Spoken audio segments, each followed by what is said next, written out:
আসসালামু আলাইকুম। সর্বশেষ আপডেট বাংলা সংবাদ। শুরুতেই থাকছে গুরুত্বপূর্ণ একটি ভয়ঙ্কর চাঞ্চল্যকর তথ্য।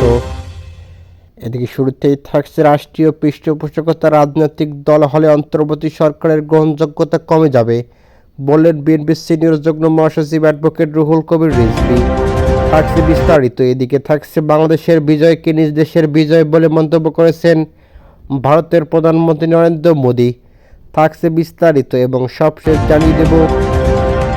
এদিকে থাকছে চাঁদাবাজির কারণে নিত্য পণ্যের দাম বৃদ্ধি পাচ্ছে উল্লেখ করে ডিএমপি কমিশনার শেখ মোহাম্মদ সাজাদ আলী বলেছেন, ঢাকা শহরে চাঁদাবাজের তালিকা তৈরি করা হবে। এতক্ষণ শুনছিলেন সংবাদ শিরোনাম, এবার থাকছে বিস্তারিত। রাষ্ট্রীয় পৃষ্ঠপোষকতা রাজনৈতিক দল হলে অন্তর্বর্তী সরকার গ্রহণযোগ্যতা কমে যাবে বলে মন্তব্য করেছেন বিএনপির সিনিয়র যুগ্ম মহাসচিব অ্যাডভোকেট রুহুল কবির রিজভী। তিনি বলেছেন, রাজনৈতিক দল করার অধিকার সবার আছে, তবে রাষ্ট্রীয় পৃষ্ঠপোষকতায় দল হলে সরকারের গ্রহণযোগ্যতা কমে যাবে। গণতান্ত্রিক আন্দোলনে অংশীদারদের গণতন্ত্রের মূল্যবোধকে শ্রদ্ধা করতে হবে। স্বৈরাচারী এবং নির্বাচিত স্থানীয় প্রতিনিধি সব ক্রিমিনাল একত্রিত হয়ে কোনো রাজনৈতিক দলে যোগ দিলে, কোনো দলকে সংগঠিত করলে তা অপরাধী দল হবে। এদিকে আমরা বিএনপি পরিবারের উদ্যোগে গণ আন্দোলন রাজধানীর মোহাম্মদপুরের শহীদ পরিবারের সঙ্গে সাক্ষাৎ শেষে এসব কথা বলেন রুহুল কবির রিজভী। এদিকে আন্দোলন সংগ্রাম থেকে বিএনপি কখনো পিছিয়ে হয়নি বলে মন্তব্য করেছেন। অনেকে অনেক কিছু করেছে, কিন্তু বিএনপি কখনো দলীয় স্বার্থ হাসিল করেনি। জাতির প্রত্যেক অর্জনে গর্ব করার দল হচ্ছে বিএনপি দল। এদিকে 1971, 1975-এর 7 নভেম্বর, 2090 এবং 24-এর গণ অভ্যুত্থানে বিএনপি ছিল গৌরবোজ্জ্বল অবদান। তিনি বলেছেন, আওয়ামী লীগের কৃতকর্মের প্রতিবাদ ছিল 7 নভেম্বর 90 নিয়েও গর্ব করতে পারে না আওয়ামী লীগ। 5 আগস্টের আন্দোলনে শেখ হাসিনা গর্ব করার নয়, পালিয়ে যাওয়ার ইতিহাস। এদিকে রুহুল কবির রিজভী আরও বলেন, অন্তর্বর্তী সরকার যে রোডম্যাপ দিয়েছে তা প্রলম্বিত জনগণ প্রত্যাশা করেনি। কোনো ভুল হলে ইতিহাস ক্ষমা করবে না। অন্তর্বর্তী সরকার ব্যর্থ হলে দেশের স্বাধীনতা সার্বভৌমত্ব বিপন্ন হতে পারে বলে জানিয়েছেন তিনি। এদিকে বিএনপির সিনিয়র এই নেতা আরও বলেন, বাংলাদেশের জনগণ যত সচেতন, তারা উট পাখির মতো বাড়িয়ে নিচের মাথা গুজেলেই পতিত শেখ হাসিনা দেশে আশ্রয় নিয়েছেন। সে দেশের সরকার মিডিয়ার প্রভাব বিস্তার করে বাংলাদেশের বিরুদ্ধে অপপ্রচার চালাচ্ছে। এদিকে আমরা বিএনপি পরিবারের আহ্বায়ক সাংবাদিক আতিকুর রহমানের রুমের সভাপতিত্বে সময় উপস্থিত ছিলেন বিএনপির সহ অর্থনৈতিক বিষয়ক সম্পাদক মাহমুদুর রহমান সুমন। বাংলাদেশের বিজয়কে নিজ দেশের বিজয় বলে মন্তব্য করেছেন ভারতের প্রধানমন্ত্রী নরেন্দ্র মোদী। তার আপত্তিকর উদ্ভট ও বানোয়াট মন্তব্যকে দেশের আলোচনা ঝড় বইছে। এদিকে সাধারণ নাগরিক থেকে অন্তর্বর্তী সরকারের উপদেষ্টা নাগরিক কমিটি বৈষম্যবিরোধী ছাত্র আন্দোলনের নেতারা এর তীব্র নিন্দা ও ক্ষোভ জানিয়েছেন। এদিকে বাংলাদেশের মহান বিজয় দিবসকে নিয়ে ফেসবুকে একটি পোস্ট দেন ভারতের প্রধানমন্ত্রী নরেন্দ্র মোদী। তিনি লিখেছেন, আজ বিজয় দিবস।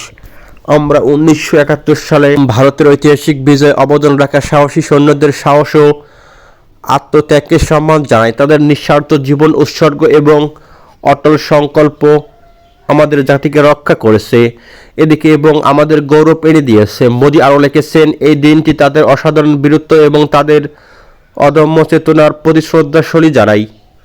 তাদের আত্মত্যাগ চিরকাল প্রজন্মকে অনুপ্রাণিত করবে এবং আমাদের জাতির ইতিহাসে গভীরভাবে গেঁথে থাকবে। এদিকে বাংলাদেশ সরকারের বিষয়ে আনুষ্ঠানিকভাবে কোনো প্রক্রিয়া না জানালেও ফেসবুক পোস্টে মোদীর বক্তব্যের প্রতিবাদ জানিয়ে অন্তর্বর্তী সরকার আইন বিচারণ বিষয়ক উপদেষ্টা নাসির নজরুল ফেসবুক পোস্টে দিয়ে লিখেছেন, তীব্র প্রতিবাদ করছি। 16 ডিসেম্বর 1971 ছিল বাংলাদেশের বিজয়ের দিন।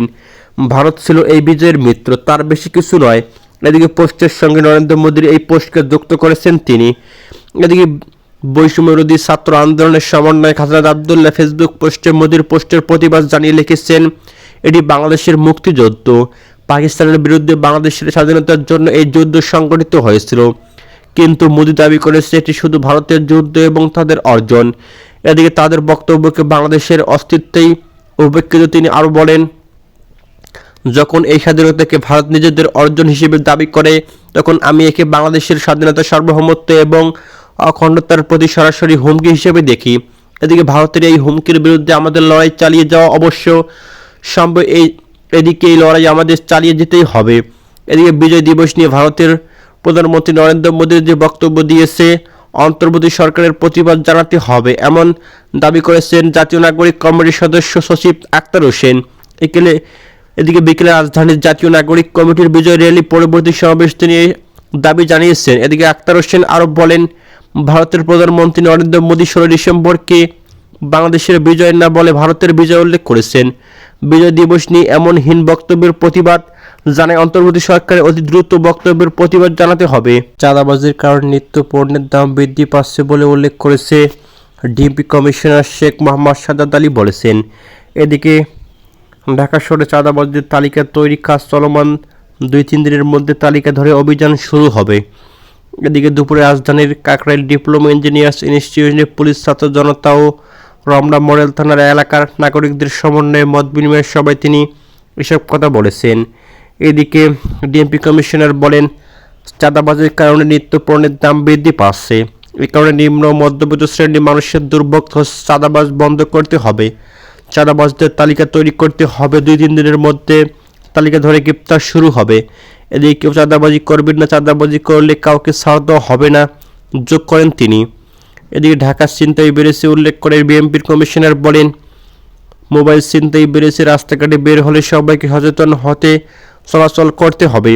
ফুটপাতের হকারদের বিষয়ে তিনি বলেন, হকারদের একবারে উচ্ছেদ করে দেওয়া অমানবিক, তবে হকাররা যেন সংযত অবস্থায় রাস্তায় থাকে এজন্য তাদের প্রতি অনুরোধ হবে, হকারদের কাছ থেকে কাউকে চাঁদা দেওয়া যাবে না।